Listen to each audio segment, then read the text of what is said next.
असीम शांति, जिसके संपर्क में आते ही बड़ी बड़ी बुरी शक्ति भी अपनी कोशिशें करके थक जाती हैं। अगर परिस्थितिवश कभी लड़ना भी पड़े तो अंदर शांत रहते हुए पूरी परिस्थितियों को देखते हुए लड़ें। कम से कम क्रोध किए कोई भी शक्ति होगी आपके ऊपर प्रभाव न डाल सकेगी।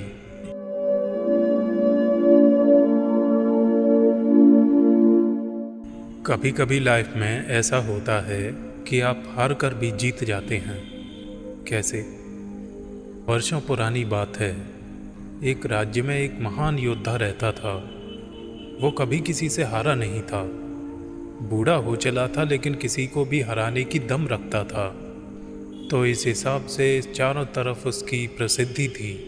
दूर दूर से कई युवा उससे युद्ध कौशल का प्रशिक्षण लेने आते थे।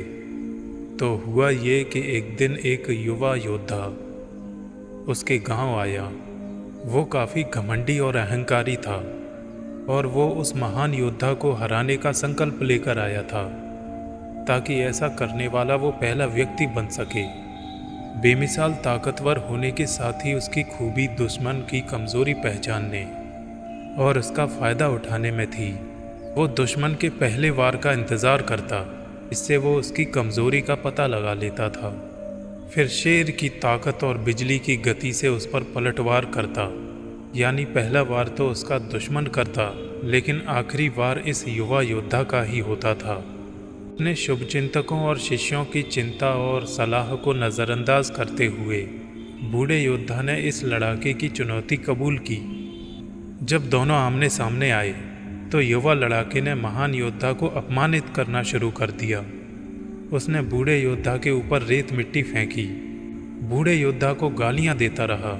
जितने तरीके से संभव था उतने तरीके से उसे अपमानित किया, लेकिन बूढ़ा योद्धा शांत चित्त, एकाग्र और अडिग रहा और उसके प्रत्येक क्रियाकलाप को पैनी नज़रों से देखता रहा।